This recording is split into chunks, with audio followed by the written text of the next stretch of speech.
लोगों को किरानी क्लर्क का नौकरी नहीं मिल रहा है कि भाई साहब विधायक हैं, किस दिन इन्होंने परीक्षा पास किया, कब पीएचडी कर लिए, कब जेआरई कर लिए और प्रोफेसर बन गए। तो उसमें नाम आएगा अशोक चौधरी का, उसमें नाम आएगा मंगल पांडे का, उसमें नाम आएगा दिलीप जायसवाल का। ये भ्रष्टतम नेता हैं सब।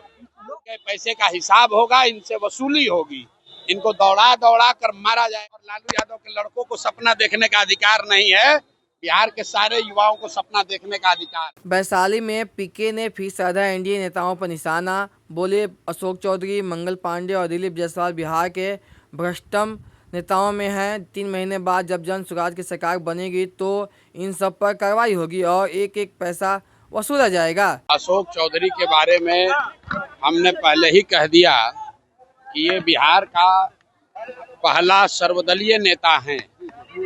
ये बिहार में हम लोग सुनते हैं कि नेता दल बदलता है, लेकिन अशोक चौधरी ने ये तय किया है कि एक ही बार में, एक ही समय में खुद एक दल में, बेटी दूसरे दल में, दामाद तीसरे दल में, तो ये सर्वदलीय नेता है। जनता किसी को वोट दे, इन्हीं के घर मलाई मारा जाना है। तो अशोक चौधरी सर्वदलीय नेता हैं जो 57-58 साल में फर्जीवाड़ा से प्रोफेसर बने हैं। अब बताइए कि जिस बिहार में लोगों को किरानी क्लर्क का नौकरी नहीं मिल रहा है कि भाई साहब विधायक हैं, किस दिन इन्होंने परीक्षा पास किया, कब पीएचडी कर लिए, कब जेआरई कर लिए और प्रोफेसर बन गए। अब ऐसे भ्रष्ट लोगों से बात करने का क्या मतलब है? जनता इनको पहचान चुकी है। जीवन में चुनाव तो लड़ेंगे नहीं, चुनाव लड़ते तो जनता जमानत भी जब्त कराएगी। लेकिन मंत्री बनकर आजकल सरकारी खर्चे पर बिहार सरकार, बिहार के गरीब जनता के पैसे पर हेलीकॉप्टर से चल रहे हैं। हेलीकॉप्टर से चलने का शौक चढ़ा है, जनता उतार कर ले आएगी रोड पर, तो पता चलेगा 3 महीने के बाद।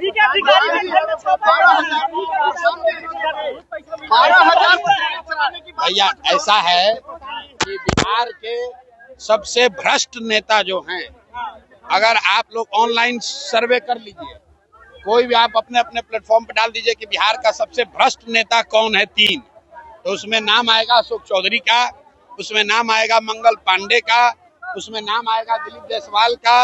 ये भ्रष्टतम नेता हैं सब।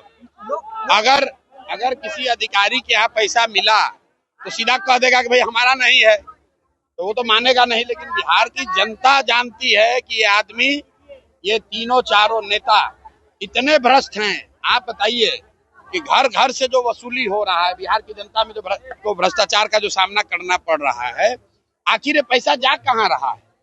कहीं ना कहीं तो ऊपर जा रहा है।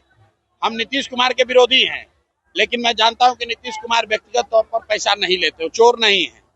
लेकिन नीतीश कुमार के इर्द गिर्द जितने ये सब नेता हैं, चूंकि नीतीश कुमार की शारीरिक मानसिक हालत अभी ठीक नहीं है, तो पूरा बिहार से लूट के तीनों चारों पैसा जमा कर रहा है।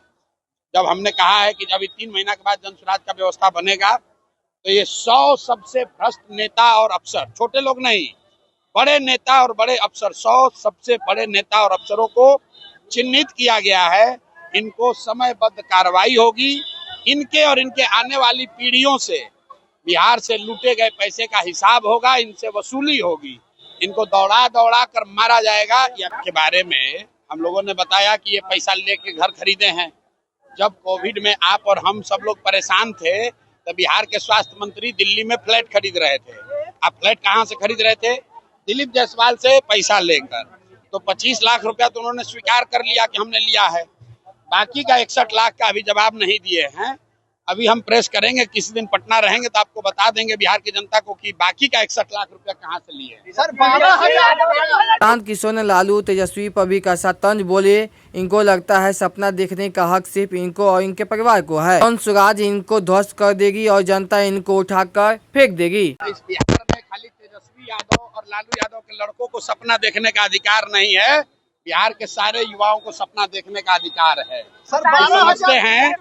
ये समझते हैं कि इनके बाप बने, इनकी माँ बनी, अब ये बनेंगे, इसके बाद इनका बेटा बनेगा, तो जन स्वराज इनको ध्वस्त कर देगा। इनको पता नहीं चलेगा, जनता उठाकर फेंक देगी।